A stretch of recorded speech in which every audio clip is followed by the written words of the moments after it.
Moss यानी काई तो आपने हर जगह पर देखी होगी, पर क्या आप इसके बारे में अच्छी तरह से जानते हैं? आइए बात करते हैं। मॉस यानी काई एक पौधे के परिवार का हिस्सा है जिसे ब्रायोफाइट्स के नाम से जाना जाता है। ये प्रजाति लाखों सालों से अस्तित्व में है, जो इसे एक लचीला, प्राचीन पौधा बनाती है।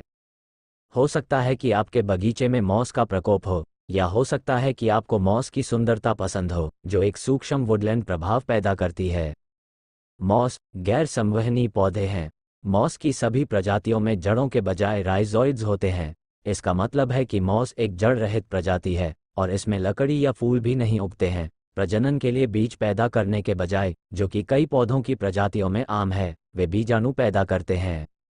भले ही मॉस व्याकरणिक रूप से सही शब्द है, क्योंकि मॉस छोटे पौधे हैं जो एकल कॉलोनियों के रूप में एक साथ बढ़ते हैं। हम मानते हैं कि कालीन, झुरमुट या चटाई जो ये कॉलोनियां बनाती हैं, वो एक ही पौधा है, इसलिए एकवचन शब्द मॉस का प्रचलन है।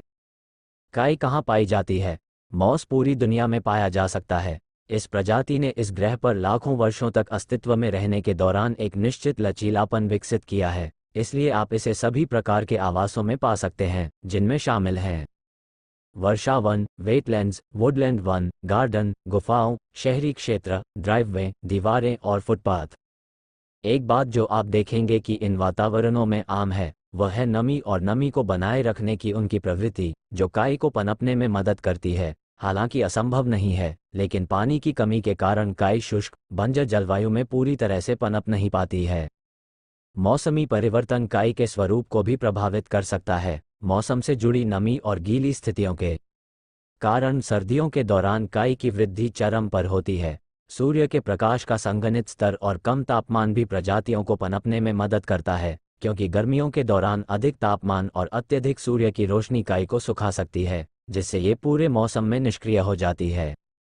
एक बात जो आप देखेंगे कि इन वातावरणों में आम है, वह है नमी और नमी को आश्रय देने की उनकी प्रवृत्ति। काई अन्य स्थलीय पौधों से इस मामले में भिन्न हो सकती है कि वे जड़हीन होती हैं और बीजों के बजाय बीजाणुओं के माध्यम से प्रजनन करती हैं, लेकिन वे एक समान जीवन चक्र साझा करती हैं, जिसमें उनकी पीढ़ियों का क्रम बदलता रहता है। बारी बारी से होने वाली पीढ़ियां क्या हैं? सरल शब्दों में कहें तो काई की दो बारी बारी से होने वाली पीढ़ियां होती हैं। युग्मकद्भिद, प्रथम पीढ़ी, स्पोरोफाइट, दूसरी पीढ़ी।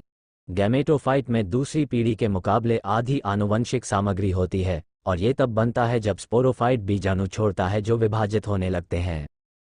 शुक्राणु कोशिकाएं एक अंडे को निषेचित करने के लिए पानी की एक पतली परत के माध्यम से एक गैमेटोफाइट से दूसरे में जाती हैं। एक बार निषेचित होने के बाद अंडा एक स्पोरोफाइट में विकसित होगा, जो फिर बीजाणु पैदा करता है। स्पोरोफाइट जीवित रहने के लिए गैमेटोफाइट पर निर्भर करता है, जिससे बाद वाली पीढ़ी प्रमुख हो जाती है। ये स्पोरोफाइट को पानी और पोषक तत्व प्रदान करता है।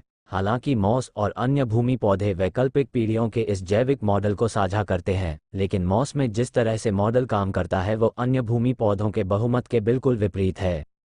मॉस बीजाणु अंकुरित होने पर प्रोटोनेमा विकसित करेंगे। प्रोटोनेमा कोशिकाओं की एक श्रृंखला है, जो शैवाल कॉलोनी या फर्न प्रोथेलिस जैसा दिख सकता है। यह मॉस जीवन चक्र के बहुत शुरुआती चरण में बनता है, और इससे एकल या कई तनों के उगने का मार्ग प्रशस्त करता है। तने में पत्तियां विकसित हो सकती हैं जो पत्तेदार तने वाले पौधों में बदल जाती हैं। ये पौधे प्रोटोनेमा को क्षणिक बना देते हैं, जो कि अधिकांश प्रजातियों में होता है, क्योंकि वे प्रमुख वृद्धि रूप बन जाते हैं। हालांकि मॉस की कुछ प्रजातियों में प्रोटोनेमा का पत्तीदार वृद्धि पर हावी होना संभव है। तने और पत्तियों वाले भाग को गैमेटोफो के नाम से जाना जाता है, जो प्रोटोनीमा के साथ मिलकर अपनी अस्थायी प्रकृति के बावजूद गैमेटोफाइट का निर्माण करता है। Moss gametophytes. मॉस काफ़ी जटिल पौधे हैं, इसलिए जबकि पौधे के युग्मकद्भिद में तने और पत्तियां हो सकती हैं, इसे समझाने का ये तरीका थोड़ा बहुत सरल है। काई के तने आमतौर पर काफ़ी छोटे और कमज़ोर होते हैं, खासकर अगर वे स्वतंत्र रूप से खड़े हों। इनका रंग हरे से लेकर भूरे रंग तक हो सकता है। वे अपनी प्रारंभिक अवस्था में हरे रंग के होते हैं, क्योंकि इस समय उनकी कोशिकाओं में क्लोरोफिल की भरपूर मात्रा होती है। क्लोरोफिल एक वर्णक है जो पौधों को उनका हरा रंग देता है।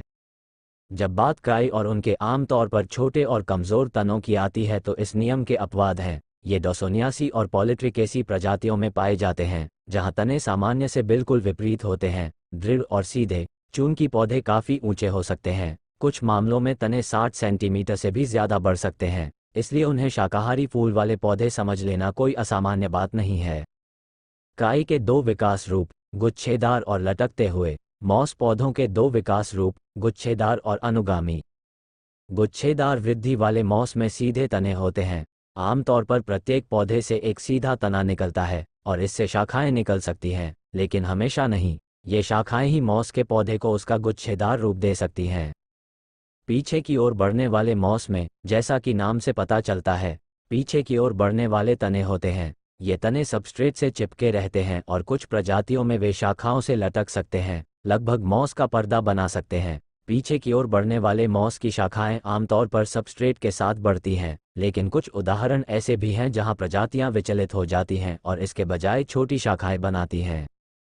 ये शाखाएं तने में कोशिकाओं से निकलती हैं। ज़्यादातर सरल वृद्धियां हैं।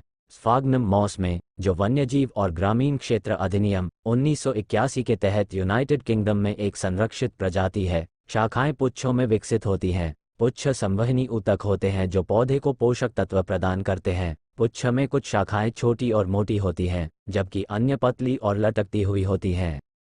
पॉलिट्रिचम और डॉसोनिया जैसी कुछ मॉस प्रजातियों में पौधों में सिर्फ एक ही तना होता है और शाखाएं नहीं होती हैं। डेंड्रॉइड मॉस भी होते हैं, जिनमें एक समूह या शाखाएं होती हैं जो एक ऊर्ध्वाधर तने पर बैठती हैं। डेंड्रॉइड का वास्तव में अर्थ है पेड़ जैसा, जो इस मॉस प्रजाति की उपस्थिति और संरचना से लिया गया है। डेंड्रॉइड मॉस को कभी कभी अम्ब्रेला मॉस भी कहा जाता है। सीधे तने वाले काई अक्सर पौधों को एक दूसरे के करीब बढ़ने का कारण बनते हैं, जिससे कॉलोनियां बनती हैं जो काई की चटाई या कुशन जैसी दिखती हैं, जिसे हम सतहों पर फैले हुए देखते हैं। इन संरचनाओं में व्यक्तिगत पौधों की पहचान करना मुश्किल हो सकता है जब तक कि आप पौधों की जांच न करें, उन्हें अलग अलग करके उनकी संरचना का अध्ययन न करें। ब्रायम अर्जेंटियम जैसी प्रजातियां इस बढ़ते पैटर्न को प्रदर्शित करती हैं, जहां वे एक कॉलोनी बनाने के लिए एक साथ बहुत कसकर पैक होकर बढ़ते हैं। जब काई से नर्म कुशन जैसी सामग्री बनती है जो आमतौर पर बगीचों और वुडलैंड क्षेत्रों में पाई जाती है, तो कुशन वास्तव में मृत सामग्री से बना होता है। ऐसा इसलिए है क्योंकि तने के विकास के दौरान तने के नीचे की पत्तियां, जो पुरानी होती हैं और इस प्रकार जीवन चक्र में आगे होती हैं, मर जाती हैं। इसके परिणामस्वरूप भूरे मृत पदार्थ की चादर के शीर्ष पर एक पतली हरी परत बन जाती है। इस भूरे रंग के मृत पदार्थ में मृत पत्तियों, प्रकंदों और तनों का मिश्रण होता है। साथ ही इस मॉस कुशन को बनाने वाले पौधों द्वारा प्राप्त किसी भी अन्य कार्बनिक पदार्थ का मिश्रण होता है। ये कुशन नम क्षेत्रों में पनपते हैं, जहां तने बढ़ने और पनपने में सक्षम होते हैं। अधिक तने बढ़ने से अधिक मृत पदार्थ और भूरा रंग निकलता है, जो बदले में अधिक हरे कुशन का निर्माण करता है जो सबसे ऊपर रहता है। काई हमेशा इन कुशनुमा संरचनाओं में नहीं उगती। कुछ सरल तने वाली प्रजातियां समूहों में नहीं, बल्कि अकेले उगती हैं।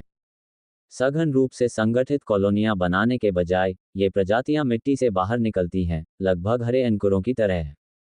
सभी मॉस प्रजातियों में राइजोइड्स होते हैं। राइजोइड्स वास्तव में जड़ें नहीं हैं, लेकिन वे मॉस पौधे को लंगर और स्थिरता का तत्व प्रदान करके समान उद्देश्य पूरा करते हैं। हालांकि वे वास्तविक जड़ों के बिल्कुल विपरीत हैं, क्योंकि उनमें अवशोषण गुण नहीं होते हैं। राइजोइड्स शाखित होते हैं और हमेशा बहुकोशिकीय होते हैं। राइजोइड्स मॉस में प्रोटोनेमल अवस्था में दिखाई देते हैं। वे टफ्टी मॉस प्रजातियों में तने की नींव पर या ट्रेलिंग मॉस प्रजातियों में तने पर ही विकसित होते हैं, जबकि मॉस की सभी प्रजातियों में राइजोइड्स होते हैं। कुछ प्रजातियों में उन्हें दूसरों की तुलना में अधिक विकसित किया जाएगा। जबकि जड़ें पौधे के बाकी हिस्सों को बनाए रखने और पोषण देने के लिए आंतरिक रूप से पोषक तत्वों को अवशोषित और संचालित करती हैं, राइजोइड्स में ये क्षमता नहीं होती है। हालांकि राइजोइड्स का एक व्यापक समूह केशिका क्रिया के रूप में जानी जाने वाली प्रक्रिया के माध्यम से पानी का संचालन कर सकता है। ऐसा तब होता है जब राइजोइड्स का एक समूह एक साथ कसकर बनता है और रस्सी की संरचना बनाने के लिए लगभग एक साथ लपेटा जाता है। इन धागों की संरचना केशिका क्रिया को संभव बनाती है, जो गुरुत्वाकर्षण जैसी बाहरी शक्तियों के बिना पानी को स्थानांतरित करती है। मॉस सूखी और गीली परिस्थितियों में काफ़ी अलग दिख सकते हैं। सूखे मॉस पौधों में आमतौर पर मुड़ी हुई पत्तियां या तने के चारों ओर मुड़ी हुई पत्तियां होती हैं। दूसरी ओर गीले मॉस पौधों में ऐसी पत्तियां होंगी जो गीली और नम परिस्थितियों में खुल जाएंगी या सीधी हो जाएंगी। कुछ प्रजातियों में नियमों के अपवाद हैं, क्योंकि उनकी पत्तियां अत्यधिक गीली या नम परिस्थितियों में भी तने के चारों ओर मुड़ी हुई रह सकती हैं। मॉस की पत्तियां छोटी होती हैं, जो आमतौर पर आधे मिलीमीटर से लेकर 3 मिलीमीटर तक लंबी होती हैं। जबकि वे जलवायु के आधार पर मॉस की उपस्थिति को प्रभावित कर सकते हैं, वे हमेशा सीधे तने से जुड़े होते हैं, जिसका अर्थ है कि उनके पास छोटे डंठल नहीं होते हैं। अधिकांश मॉस की पत्तियां एक कोशिका मोटी होती हैं, यह उन्हें पारदर्शी बनाता है। पत्तियां अक्सर अपने लंबे केंद्रीय अक्षों के साथ मोटी होती हैं, जिसे तंत्रिका या कोस्टा कहा जाता है। कुछ मॉस प्रजातियों में, जैसे कि ल्यूकोब्रियम और स्फाग्नम, पत्तियां इस मायने में भिन्न होती हैं कि वे कई कोशिकाओं से बनी होती हैं। पत्तियां आमतौर पर टिप की ओर पतली होती हैं, जो अचानक या धीरे धीरे हो सकती हैं, और कुछ मामलों में टिप का विस्तार जारी रह सकता है। ये बाल जैसा दिखता है, इसलिए इसे हेयर पॉइंट कहा जाता है। मॉस की पत्तियों के आधार प्रजातियों के आधार पर भिन्न हो सकते हैं। कुछ पत्तियों के बीच में संकीर्ण हो सकते हैं, जबकि अन्य चौड़ी हो सकती हैं। उनकी चौड़ाई लंबी या छोटी भी हो सकती है। कोई निश्चित आकार सीमा नहीं है। सभी मॉस की पत्तियों में एक चीज़ आमतौर पर होती है, या चिकनी के करीब किनारे। ये किनारे दांतेदार भी हो सकते हैं, लेकिन पत्तेदार लिवरवर्ट्स पर पाए जाने वाले चौड़े दांतेदार पत्तों की तरह नहीं, जो ब्रायोफाइट्स से संबंधित मॉस की एक समान प्रजाति है। पौधे के विभिन्न भागों पर मॉस की पत्तियां अलग अलग हो सकती हैं। कई अनुगामी प्रजातियों में पत्तियां सीधी शाखाओं पर विकसित होंगी, न कि रेंगने वाले तनों पर। चाहे पत्तियां अनुगामी या गुच्छेदार प्रकार की हों, पौधे के अंडों और शुक्राणुओं के उत्पादन के लिए जिम्मेदार अंगों को घेरने वाली पत्तियां पौधे की बाकी पत्तियों से अलग होती हैं। काई अंडे और शुक्राणु कहाँ पैदा करती है? मॉस द्वारा उत्पादित अंडे और शुक्राणु युग्मकद्भिद पर विकसित होते हैं, इसलिए उन्हें नर और मादा युग्मक के रूप में भी जाना जाता है। युग्मकद्भिद में एथेरिडिया और आर्केगोनिया नामक प्रजनन संरचनाएं होती हैं, जो निषेचित अंडे के लिए इंक्यूबेटर के रूप में काम करती हैं, जो फिर एक स्पोरोफाइट में विकसित होती हैं। बीजाणु तब व्यापक यौन प्रजनन चक्र में एक दांत बन जाते हैं। काई का उद्देश्य क्या है? यद्यपि यह आपके बगीचे में सौंदर्य की दृष्टि से बहुत आकर्षक नहीं लगेगा, फिर भी काई पारिस्थितिकी तंत्र में महत्वपूर्ण भूमिका निभाती है। उदाहरण के लिए, काई सूक्ष्म स्तर पर कीटों और अन्य अकशेरुकी जीवों को जीवित रहने में मदद करने के लिए महत्वपूर्ण है, क्योंकि यह उन्हें पोषक तत्वों के स्रोत के साथ साथ आरामदायक आवास भी प्रदान करती है। काई पानी को छानकर और बनाए रखकर, जमीन को मजबूत करके और वातावरण से हानिकारक कार्बन डाइऑक्साइड को अवशोषित करके दुनिया भर के पारिस्थितिकी तंत्रों के लिए भी महत्वपूर्ण भूमिका निभाती है। मॉस ने मानवीय प्रतिभा में भी अपना स्थान बना लिया है, क्योंकि इसका उपयोग खाद्य पैकिंग प्रक्रिया में, घरों को इंसुलेट करने की विधि के रूप में तथा फूल वाले के व्यापार में किया गया है। एक ऐसा उदाहरण है जहां आंशिक रूप से विघटित स्फेग्मा मॉस से बने पीट के परिणामस्वरूप उत्तरी गोलार्ध में मॉस का उपयोग ईंधन के रूप में किया गया है। काई के पारिस्थितिक उपयोग भी है। 1.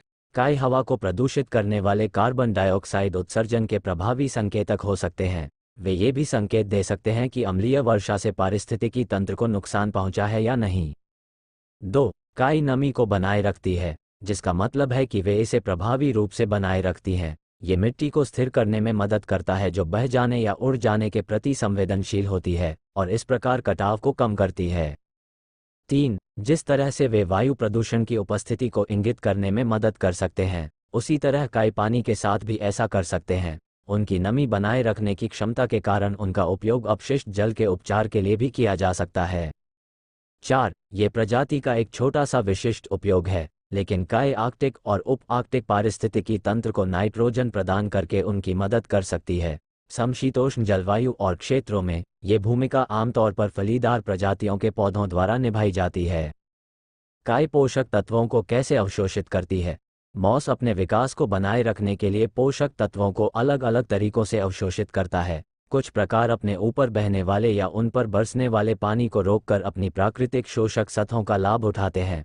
अन्य मॉस अपने आसपास की मिट्टी से सीधे पोषक तत्व एकत्र कर सकते हैं। यह आमतौर पर पॉलिट्रिचम प्रजाति में होता है, जो मिट्टी को आश्रय देता है और उन्हें पोषण देने के लिए इसे अपने बढ़ते हुए सिरे तक पहुंचाता है।